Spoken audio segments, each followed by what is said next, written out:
اس کی طرف بڑھائے، تو یہ ہمارے لیے بے حد ضروری ہے، یہ ہماری ضرورت بھی ہے، یہ ہمارا جو ہے وہ طرز عمل بھی یہی ہونا چاہیے۔ ہمیں اسی طرح کی جو زندگی ہے وہ بسر کرنی چاہیے تاکہ ہم جان سکیں کہ ہمارا جو مالک ہے وہ ہم سے کس طرح کی جو ہے ہمیں حکم دے رہا ہے، کن چیزوں کی طرف ہمیں بلا رہا ہے، اور کن چیزوں سے ہمیں دور رہنے کا جو ہے اس نے حکم دیا ہے۔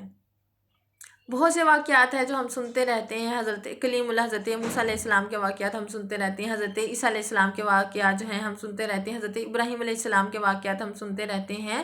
لیکن یہ واقعات جو ہیں ان کی جو بیسک ہے وہ قرآن کریم میں ہے۔ جب ہم قرآن کریم کو پڑھیں گے تو ان واقعات کو ہم بالکل بہت اچھی ڈیٹیل سے پڑھنے کی جو ہے وہ سعادت حاصل کر سکیں گے انشاءاللہ۔ تو ہم انشاءاللہ ان کو پڑھیں گے بھی تو بہت مزہ بھی آئے گا، اللہ تعالیٰ کی طرف سے بہت زیادہ رحمتیں بھی ہم پر نازل ہوں گی۔ ہو سکتا ہے کہ ہمارا پروردگار ہمارے اسی عمل سے ہم سے راضی ہو جائے۔ بے شک کہ وہ بڑا ہی غفور الرحیم ہے، ہمارا کوئی عمل اس قابل نہیں ہے کہ اس کی بارگاہ میں ہم یہ پیش کر سکیں کہ یہ جو ہمارا عمل ہے ہم نے دنیا میں یہ کیا ہے، ٹھیک ہے۔ دیکھیں ہمارے پاس اپنا کچھ بھی نہیں ہے، نہ ہماری زندگی اپنی ہے، ہمیں اللہ کی ذات نے اس دنیا میں بھیجا ہے، ہمیں نہیں پتہ تھا ہمیں کب آنا ہے، کب ہم نے جانا ہے، ہم اس چیز کا بھی علم نہیں ہے۔ تو اپنے رب کو راضی کرنے کی جو ہے انسان کو ہمیشہ جو ہے وہ کوشش کرنی چاہیے۔ ہمارے پاس اپنی صرف ایک ہی چیز ہے، وہ ہے ہمارا عمل، اور ہر انسان بخوبی جانتا ہے کہ ہمارا عمل جو ہے وہ کس طرح کا ہے، ہمارا عمل ہم نے کس طرح کے اعمال جو ہیں ان کو اپنایا ہوا ہے، ہم کس طرح کے اعمال کو کرتے ہیں، یہ ہر انسان بخوبی جانتا ہے، اور انسان سے بہتر اس کا رب کریم جانتا ہے۔ اور باوجود اس کے کہ ہم بے حد گنہگار ہیں، اللہ تعالیٰ نے ہمیں قرآن کریم کی جو نعمت ہے، قرآن کریم کی جو رحمت ہے، اس سے ہمارے پروردگار نے ہمیں نوازا ہوا ہے۔ تو ہمیں یہ جو ہمیں سعادت نصیب ہوئی ہے، یہ جو ہمیں نعمت ملی ہوئی ہے، ہمیں چاہیے کہ ہم اس سے مستفید ہوں، ہم اس سے فائدہ اٹھائیں، اس کو اپنائیں، اور اپنی دنیا اور اپنی آخرت جو ہے اس کو سنوار لیں، کیونکہ ہماری زندگیوں کا جو حقیقی مقصد ہے وہ یہی ہے۔ ہمیں اس دنیا میں اسی لیے صرف بھیجا گیا ہے تاکہ ہم کچھ ایسے اعمال کریں جو ہمارے پروردگار کی بارگاہ میں قبول ہو جائیں، اور وہ ہم سے راضی ہو جائے، اور ہمیں جو ہے اللہ تعالیٰ ہماری جو ہیئر آفٹر جو ہماری لائف ہے، ہماری جو آگے کی زندگی ہے، وہ انشاءاللہ بہتر ہو سکے۔ دیکھیں جنت اور دوزخ تو ہے ہی ہے کہ اگر ہم نیک اعمال کریں گے تو ہمیں جنت میں بھیجا جائے گا، ہم برے اعمال کریں گے تو ہمیں دوزخ میں بھیجا جائے گا۔ لیکن میرا ماننا یہ ہے کہ اللہ تعالیٰ کی جو رضا ہے وہ جنت سے اوپر ہے، اور اس کی جو ناراضگی ہے استغفر اللہ وہ دوزخ سے بھی کہیں گنا جو ہے وہ بڑھ کے ہے۔ اگر ہم اپنے رب کو راضی، یہ تو اللہ تعالیٰ کی انعامات ہے نا، اس نے تیار کیے ہوئے ہیں کہ میرے بندے جو زندگیوں میں مجھے راضی کریں گے، جو میری رضا کے لیے جو ہے اپنی خواہشات کو، اپنے نفس کو ماریں گے، اپنی نفسانی خواہشات کو ترک کریں گے، صرف میری رضا کے لیے جو ہے اپنی زندگی کو بسر کریں گے، تو میں ان کو جنت الفردوس میں، جنت میں جگہ عطا فرماؤں گا۔ تو جو اللہ کی رضا ہے نا وہ جنت سے کہیں گنا زیادہ بڑھ کے ہے۔ ایک مسلمان کے لیے، ایک مومن کے لیے جو ہے جنت اور دوزخ کا تصور یہ اللہ تعالیٰ نے ہمیں دیا ہوا ہے۔ بے شک یہ اللہ تعالیٰ کی اپنی طرف بلانے کے طریقے ہیں، وہ انسان کو جنت کی نعمتوں کے بارے میں اللہ تعالیٰ ذکر فرماتے ہیں کہ میرے بندے اگر تو مجھے راضی کرے گا تو اس دنیا میں جس طرح سے میں نے تجھے زندگی بسر کرنے کا حکم دیا ہے، اگر تم اس طرح سے زندگی کو بسر کرے گا تو میں تمہیں جنت دوں گا۔ اس میں یہ نعمتیں ہیں، اس میں حور و قصور ہیں، اس میں لازوال نعمتیں ہیں جن کو زوال نہیں ہے، اور وہ ایسی نعمتیں ہیں جو تجھے دنیا میں جو ہے وہ میسر نہیں ہوئی، لیکن یہ جنت میں ہے، اور وہ ان لوگوں کو ملے گی جن سے اللہ تعالیٰ راضی ہوگا۔ تو یہ بھی اللہ تعالیٰ کا اپنے بندوں کو اپنی طرف بلانے کا جو ہے نا وہ طریقہ ہے۔ اور اسی طرح سے اللہ تعالیٰ دوزخ سے بھی استغفر اللہ، اللہ تعالیٰ ہم سب کو معاف فرمائے، ہم سب پہ راضی ہو، ہمیں پناہ دے دوزخ سے، 1000 کوسوں گنا دور ہمیں رکھے انشاءاللہ دوزخ سے۔ تو جو دوزخ ہے وہ کیوں ملنی ہے انسان کو؟ دوزخ اس لیے ملنی ہے کہ اس نے ایسی زندگی بسر نہیں کی ہوگی جس کا اللہ تعالیٰ نے اسے حکم دیا ہے، اس نے ہر وہ چیز اپنائی ہوگی جس سے اللہ تعالیٰ نے اس کو منع فرمایا ہے، استغفر اللہ۔ تو ایسے لوگوں کے لیے اللہ تعالیٰ نے دوزخ رکھی ہے، اور اللہ تعالیٰ قرآن کریم میں بار بار دوزخ کا اس لیے ذکر فرماتے ہیں تاکہ جو میرے بندے ہیں، جو سلیم الفطرت لوگ لوگ ہیں وہ کسی نہ کسی طرح سے اللہ تعالیٰ کی ذات جو ہے وہ چاہتی ہے کہ وہ اپنے آپ کو گناہوں کے دلدل سے بچائیں، گناہوں سے دور رکھیں اور نیکیوں کی طرف آ جائیں۔ اس لیے اللہ تعالیٰ اپنے بندوں کو جو ہے دوزخ کی خبریں سنا کر بھی ڈراتا ہے۔ تو میرے خیال سے یہ بھی اللہ تعالیٰ کا طریقہ ہے اپنے بندوں کو اپنی طرف بلانے کا، تاکہ اس کے بندے جو ہیں وہ کسی طرح سے چاہے وہ جنت کی نعمتوں کے لیے یا دوزخ سے بچنے کے لیے جو ہے وہ اللہ تعالیٰ کی طرف آ جائیں۔ لیکن جن کے ایمان کامل ہے، جن کے ایمان مضبوط ہیں، جن کو اللہ تعالیٰ نے شعور بخشا ہے، وہ اس چیز کو جانتے ہیں، اس چیز کو سمجھتے ہیں کہ اللہ تعالیٰ کی رضا سے بڑھ کر کوئی جنت نہیں ہے، اور اس کی ناراضگی سے بڑھ کر استغفر اللہ، اللہ تعالیٰ ہم سب کو محفوظ فرمائے، اس کی ناراضگی سے بڑھ کر جو ہے وہ کوئی دوزخ نہیں ہے۔ اس لیے ہمیں جو ہے قرآن کریم کی طرف، اپنے دین کی طرف جو ہے ہمیں قدم بڑھانے چاہیے۔ یہ میری طرف سے کوشش ہے، ایک چھوٹی سی کوشش ہے، امید کرتی ہوں اور اللہ تعالیٰ سے دعا بھی کرتی ہوں کہ اللہ تعالیٰ اس کو قبول و منظور فرمائے۔ تو بات یہ ہو رہی تھی کہ ہمارا کوئی بھی جو عمل ہے وہ اللہ تعالیٰ کی بارگاہ میں اس قابل نہیں ہے کہ وہ قبول ہو جائے، لیکن یہ اللہ تعالیٰ کی ذات ہے جو بہانے ڈھونڈتی ہے اپنے بندوں کے اوپر اپنی رحمتوں کے نزول کے، جو بہت ہی غفور الرحیم ہے۔ وہ ہمیں کوئی نہ کوئی ہم سے ایسا عمل جو ہے وہ لے لیتی ہے، اس کی ذات کوئی نہ کوئی ہم سے ایسا کام کروا لیتی ہے جس کو کہ وہ ہمارے لیے بخشش کا، ہماری کا وسیلہ بنا دے، ہماری نجات کا ذریعہ بنا دے۔ تو یہ جو باتیں ہیں یہ صرف کہنے سننے کی باتیں نہیں ہیں کہ ہمیں اجل آنی ہے، ہم نے مرنا ہے، ہمیں پھر دوبارہ زندگی ملے گی، اس کے بعد ہم نے اپنے رب کی بارگاہ میں جو ہے وہ پیش ہونا ہے۔ دیکھیں ہم کوئی ٹیسٹ دے دیں کلاس میں، اگر ہم ایز اے اسٹوڈنٹ ہمیں موقع ملے ہم ٹیسٹ دیں، اور وہ ٹیسٹ ہماری اس کی ٹیسٹ کی تیاری نہ ہو، وہ ٹیسٹ بہت ہی گندا ہو، تو ہم جب ٹیچر جو ہے وہ ساری کلاس کے سامنے نمبر ہمارے اناؤنس کرے، نمبرز ہمارے، اور وہ کیا سے کہتے ہیں، وہ ہمیں ہمارے جو ٹیسٹ ہیں وہ پوری کلاس کے سامنے دکھائے، تو ہماری جو جان پہ بنی ہوتی ہے کہ جو ہمارا ٹیسٹ تھا وہ بہت گندا ہوا تھا، اب بہت شرمندگی ہوگی اگر میرا ٹیسٹ سب کے سامنے دکھایا جائے گا تو میں کیا کروں گی یا میں کیا کروں گا۔ تو دیکھیں یہ جو دنیا ہے اس میں بھی ہم ٹیسٹ دینے ہی آئے ہوئے ہیں، اس ٹیسٹ کا جو رزلٹ ہے وہ روز قیامت ہمیں اللہ تعالیٰ کی بارگاہ میں پیش ہونا ہے، ہمیں اپنے رب کے سامنے حاضر ہونا ہے، ہمیں اپنے پروردگار کے سامنے جو ہے پیش ہونا ہے۔ تو جو ہمارا پروردگار ہے، جو ہم نے دنیا میں جو ٹیسٹ دیے ہوئے ہیں، جو ہم اعمال کر رہے ہیں، جو ہم نے اس دنیا میں پیپرز دیے ہوئے ہیں، وہ سارے کے سارے اللہ تعالیٰ کے پاس محفوظ ہیں۔ ہم کوئی عمل کرتے ہیں، ہم بھول جاتے ہیں، ہم نے کسی کا دل دکھا دیا ہم بھول گئے، ہم نے کسی کا دل توڑ دیا ہم بھول گئے، کسی کی آنکھوں میں ہماری وجہ سے آنسو آ گئے، معاذ اللہ، اللہ تعالیٰ ایسے حالات سے محفوظ رکھے، ہم بھول گئے۔ لیکن ہم تو بھول جاتے ہیں، اللہ تعالیٰ کی ذات جو ہے اس کا نظام ایسا ہے کہ ہم جو کر رہے ہیں، جو ہم سے غلطیاں سرزد ہو رہی ہیں، جو ہم اعمال کر رہے ہیں وہ لکھے جا رہے ہیں، وہ ریکارڈڈ ہیں، اور وہ ہمیں روز قیامت جب ہم اپنی رب کریم کی بارگاہ میں حاضر ہوں گے، ہمیں اللہ تعالیٰ اپنی بارگاہ میں حاضر فرمائے گا، ہمیں بلایا جائے گا، اللہ تعالیٰ اس وقت ہم سب پہ رحم فرمائے، تو ہمارے جو نامہ اعمال ہیں وہ کھول کر ہمارے سامنے رکھ دیے جائیں گے۔ تو تب ہم کیسے اپنے آپ کو بچائیں گے نا؟ وہ شرمندگی تو بہت بڑی شرمندگی ہوگی، اور یہ ہونا ہے، یہ نہیں ہے کہ میں نے اس چیز سے بچ جانا ہے یا آپ نے اس چیز سے بچ جانا ہے، کوئی اور ہی ہوگا جس کو اس چیز سے گزرنا پڑے گا، جس کو ان حالات کا سامنا کرنا پڑے گا، ایسا ہرگز نہیں ہے۔ ہم سب کو ان چیزوں سے گزرنا ہے، ہم سب نے مرنا ہے، ہم سب نے دوبارہ زندہ ہونا ہے، ہم سب نے بارگاہ الہی میں ہماری جو ہے حاضری ہوگی، ہمارے سب کے نامہ اعمال جو ہیں وہ کھولے جائیں گے، ہم سب کو ہمارے نامہ اعمال دیے جائیں گے۔ اللہ کرے اللہ تعالیٰ ہم پر اپنی رحمت فرمائے کہ جو ہمارے نامہ اعمال ہیں وہ ہمیں ہمارے دائیں ہاتھ میں ملے انشاءاللہ۔ یہ اللہ کی رحمت سے امید ہے، ہمارا عمل اس قابل کوئی بھی نہیں ہے، چاہے ہم جتنے مرضی کوشش کریں، یہ اللہ تعالیٰ کی انشاءاللہ رحمت ہی ہوگی، اس کی رحمت کا ہی سہارا ہے، اس کی رحمت کا ہی جو ہے اس کی رحمت ہی ہمارے لیے وسیلہ ہے کہ انشاءاللہ اس نے اس دنیا میں بھی ہمارے گناہوں پہ پردے ڈالے ہوئے ہیں۔ انشاءاللہ ہم اپنے رب سے اس کی رحمت سے ہی دعا کرتے ہیں کہ وہ روز قیامت بھی ہماری گناہوں کے اوپر اپنی رحمت کے جو ہے وہ پردے ڈالے رکھے، جس طرح سے اس نے ہمارا اس دنیا میں بھرم رکھا ہوا ہے، انشاءاللہ اس جگہ اس دنیا میں بھی جو ہماری ابدی زندگی ہے وہاں پر بھی ہم پر ہمارا جو بھرم ہے وہ انشاءاللہ قائم و دائم رہے، اور جو اللہ تعالیٰ نے ہمیں عزتیں بخشی ہوئی ہیں یہ انشاءاللہ اللہ رب العزت سے ہی دعا ہے کہ یہ قائم رہے، ورنہ ہمارے حالات ایسے نہیں ہیں کہ ہم اپنی عزتوں کو برقرار رکھ سکیں۔ اس دنیا میں ہم جو ہیں، ہم اندر سے کچھ ہیں، باہر سے کچھ ہیں، لیکن اس کا علم ہمیں ہے، ہم سے زیادہ ہمارے رب کریم کو ہے، لیکن وہ ہمارے ان چیزوں کو دنیا کے اوپر اللہ تعالیٰ کی ذات جو ہے وہ ظاہر نہیں فرماتی، لیکن وہ جو دنیا ہے، وہ جو مقام ہے، اس میں سارے ظاہر و باطن کے جو پردے ہیں وہ ہٹ جانے ہیں۔ جو انسان جیسا ہے، اندر سے ہے، باہر سے ہر چیز اس کے سامنے رکھی جائے گی، تو ہمیں جو ہے اپنے آپ کو ایسا کرنے کی کوشش کرنی چاہیے کہ جو ہم اندر سے ہیں وہی ہم باہر سے ہوں، یا جو ہم باہر سے ہیں وہی ہمارے اندر بھی ہو، ہمارے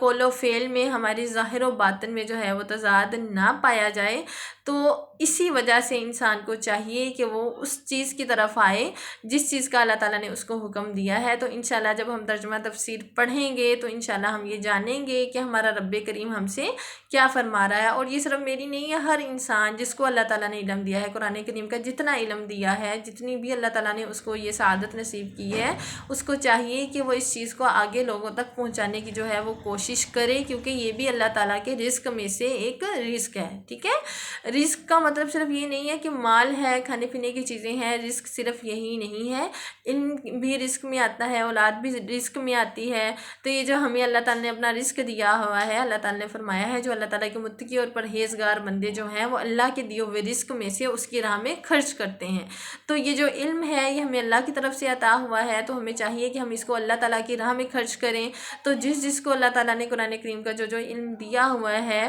اس کو چاہیے کہ وہ لوگوں تک پہنچائے۔ اس کی ہمیں بہت بہت بہت زیادہ ضرورت ہے۔ ہمارے جو لوگ ہیں وہ بہت زیادہ قرآن کریم سے دور ہو چکے ہیں، یہ ہماری اپنی غلطیاں ہیں، ہماری اپنی لاپرواہیاں ہیں، لیکن ابھی موقع ہے، اللہ تعالیٰ نے ہمیں موقع دیا ہوا ہے، تو اس موقع سے فائدہ اٹھانا چاہیے۔ ہمیں قرآن کریم کی طرف آنا چاہیے۔ قرآن کریم کو صرف ترجمہ اور تفسیر کے ساتھ بھی پڑھنا ضروری کافی نہیں ہے، ہمیں اس کو تجوید کے ساتھ بھی پڑھنا جو ہے وہ آنا چاہیے۔ ہمارے آج کے حالات جو ہیں وہ بہت زیادہ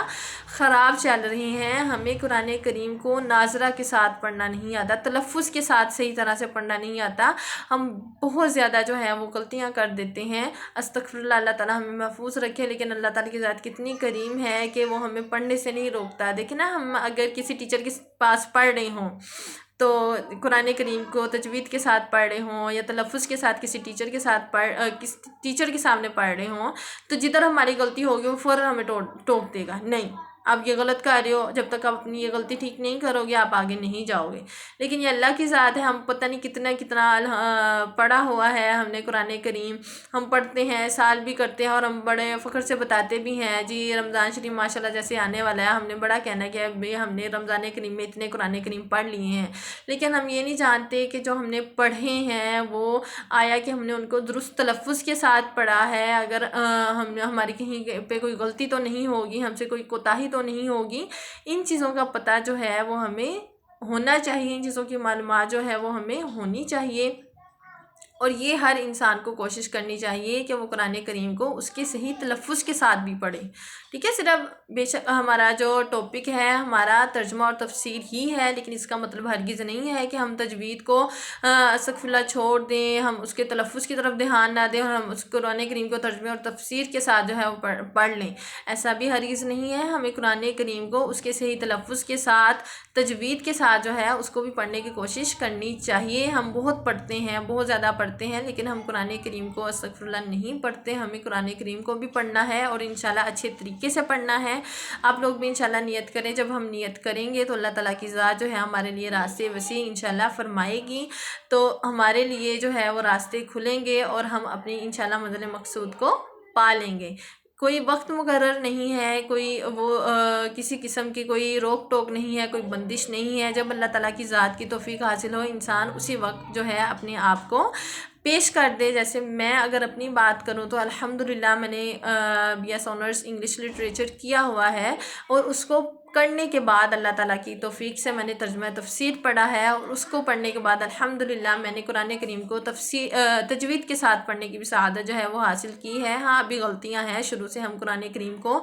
بہت ہی غلط استغفراللہ غلطیوں کے ساتھ پڑھتے آئے ہیں، اور وہ جو غلطیاں ہیں وہ ابھی بھی ہیں کچھ، لیکن الحمدللہ اللہ تعالیٰ نے تجوید کے ساتھ پڑھنے کی بھی جو ہے وہ سعادت نصیب کی ہے، توفیق دی ہے۔ تو یہ اللہ تعالیٰ کی ہی کرم نوازی ہے۔ ہر انسان کو چاہیے، ہر مسلمان کو چاہیے چاہیے کہ وہ قرآن کریم کو اچھے اور احسن طریقے سے پڑھے اور اپنی طرف سے کوشش کرے کہ وہ اپنے خالق حقیقی کے ساتھ جو ہے اپنے رشتے کو مضبوط بنائے۔ بہت زیادہ ٹائم ہو گیا ہے، میں نے اور بھی چیزیں تھیں وہ آپ لوگوں سے شیئر کرنی تھی، ہم نے بہت سی چیزیں تھیں وہ ریوائز کرنی تھی، ابھی تھوڑا ایکسٹرا ٹائم لے کے ہم انشاءاللہ ان کو بھی کور کر لیتے ہیں۔ ابھی اس طرف چلتے ہیں کہ قرآن کریم جو ہے وہ اس کا نزول جو ہے وہ کن کے اوپر ہوا، وہ میرے اور آپ کے پیارے آقا حضرت محمد مصطفیٰ صلی اللہ علیہ وآلہ وسلم پر قرآن کریم کا نزول ہوا، اور جب نبی پاک صلی اللہ علیہ وآلہ وسلم کی عمر مبارک 40 سال تھی تب قرآن کریم کے نزول کا سلسلہ جو ہے وہ شروع ہوا، اور یہ سلسلہ 23 سال تک جاری و ساری رہا۔ قرآن کریم بتدریج آہستہ آہستہ جو ہے اس کا نزول ہوا۔ جو پہلی آسمانی کتابیں ہیں تورات، زبور اور انجیل، یہ اس طرح سے نازل ہوئی کہ ایک بارگی میں ان کا نزول ہوا، یعنی ایک ہی بار میں نازل ہوگی، لیکن قرآن کریم جو ہے وہ آہستہ آہستہ سے اس کا قرآن کریم کا نزول ہوا، اور اس کے نزول کا جو دورانیہ ہے وہ 23 سال ہے۔ 13 سال مکہ مکرمہ میں اور 10 سال جو ہے وہ مدینہ منورہ میں قرآن کریم کا نزول ہوا، یعنی ہجرت مکہ کے بعد جب نبی پاک صلی اللہ علیہ وسلم نے ہجرت فرما کر آپ صلی اللہ علیہ وسلم مدینہ شریف چلے گئے تو تب قرآن کریم کا جو نزول ہوا اس دور کو ہم مدنی دور کہتے ہیں، اور مکہ مکرمہ میں جو قرآن کریم کا نزول ہوا اسے ہم مکی دور کہتے ہیں، اور جو مکی دور میں جو صورتیں قرآن کریم کی جو نازل ہوئی انہیں ہم مکی صورتیں کہتے ہیں، اور جو ہجرت مدینہ کے بعد نازل ہوئی، یعنی مدینہ شریف میں ہجرت کرنے کے بعد جو نازل ہوئی قرآن پاک کی جو صورتیں ان کو ہم مدنی صورتیں کہتے ہیں۔ اچھا جی، ایک اور چیز کہ وحی مطلوع اور وحی غیر مطلوع۔ وحی مطلوع کا مطلب ہوتا ہے کہ تلاوت کی ہوئی، جیسے قرآن کریم جو ہے یہ بھی اللہ تعالیٰ کی وحی ہے، اللہ تعالیٰ کا کلام ہے، تو یہ جو ہے نبی پاک صلی اللہ علیہ وسلم کے سامنے اس کو تلاوت کیا گیا تو اس کو وحی مطلوع کہتے ہیں۔ جو حدیث ہے یہ بھی اللہ تعالیٰ کی طرف سے ہی وحی ہے، لیکن اس کو وحی غیر مطلوع کہا جاتا ہے کیونکہ یہ نبی پاک صلی اللہ علیہ وسلم کے سامنے اس کی تلاوت نہیں ہوئی، اس کا القاء ہوا۔ ٹھیک ہو گیا ہے جی، یعنی قرآن کریم جو ہے قرآن کریم کے نزول کا جو دورانیہ ہے وہ 23 سال ہے، 13 سال مکہ مکرمہ میں اور 10 سال مدینہ منورہ میں۔ اسی طرح سے حدیث اور قرآن کریم کے بارے میں بھی کافی لوگوں کو خدشات ہوتے ہیں، تو میں نے سوچا کہ یہ بھی تھوڑا سا پوائنٹ جو ہے ہم ڈسکس کر لیں کہ قرآن کریم جو ہے وہ وحی مطلوع ہے، یعنی جو تلاوت کیا گیا، اور جو حدیث شریف ہے وہ وحی غیر مطلوع ہے، یعنی جس کی تلاوت جو ہے وہ نہیں کی گئی، جو القاء کیا گیا۔ اس طرح سے ایک حدیث قدسی ہوتی ہے، کافی لوگ ہوتے ہیں ان کو